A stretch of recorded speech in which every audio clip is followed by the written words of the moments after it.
My name is Phyna, and I'm a yseali Civic Engagement ASU Fellow 2018 from Cambodia. I'm honored to talk about the projects that I have in mind, which is about youth engagement in the country's public policies and regulatory process. After decades of civil war and a devastating Khmer Rouge regime, Cambodia was not only left with a close to total demolished human resources and infrastructure, but also a baby boom in its demographic, resulting in a large youth population. Now, this emphasizes the importance of youth development and civic engagement in this country's public policy process. Having been very fortunate to be able to work with Cambodian youth with diversified skills and passions, I've witnessed firsthand the many significant positive impacts youth has made on the society on various fields, including but not limited to STEM, entrepreneurship, education, environment, employment, and many, many more.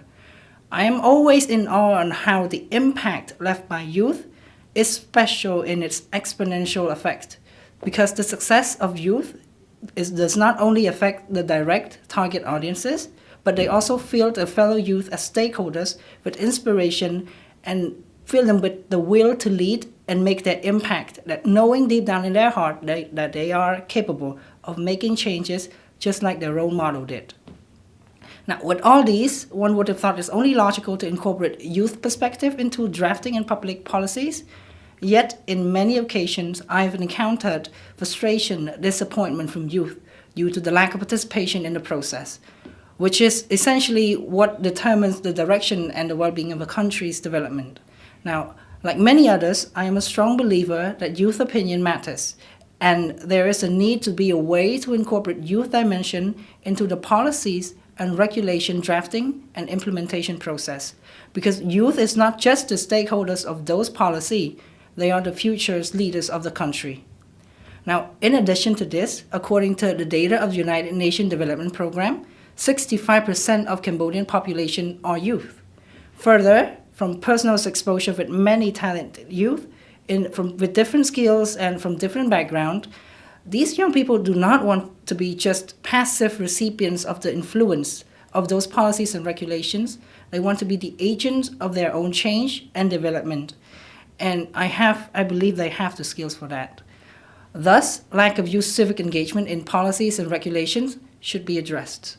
Now, in addressing the above issue, the purpose of this project is to find ways to include youth dimension into the policies and regulatory drafting and implementation process, with the aim of build youth capacity in the areas of public policies and regulations and related skills, foster youth civic engagement mindset in youth, build a network and community with the common goal of youth civic engagement, and ultimately narrow the gap between youth engagement and policies and development.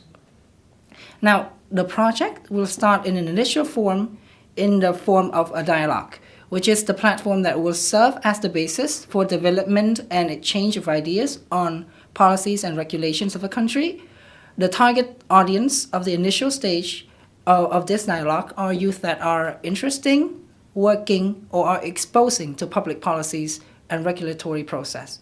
Further, in addition to a change of ideas to come up with output, the platform will also be used to enhance and develop the capacity of the target audience, focusing on public policies and its related skills.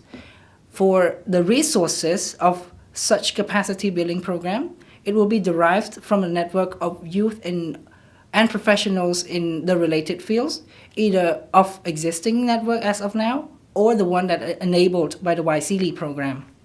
As for the output of the project, it will be incorporated in various feasible ways according to various circumstances, but two main things. Internally, for the target audience who will be working directly in such a field, will be able to gain well-rounded knowledge on the topic and able to incorporate those knowledge and youth perspective, diversified youth perspective, may I add, to the area that they work and the regulation and policies that they are drafting or implementing.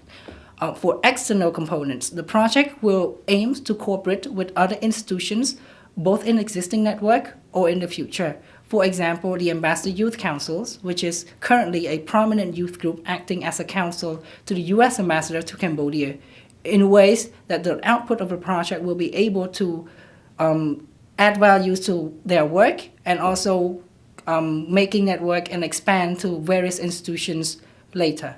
Now, ultimately, if the project will be able to expand, the outcome will be a network and a community of a massive network of passionate youth in different sectors working together towards the same goal and the betterment of the society.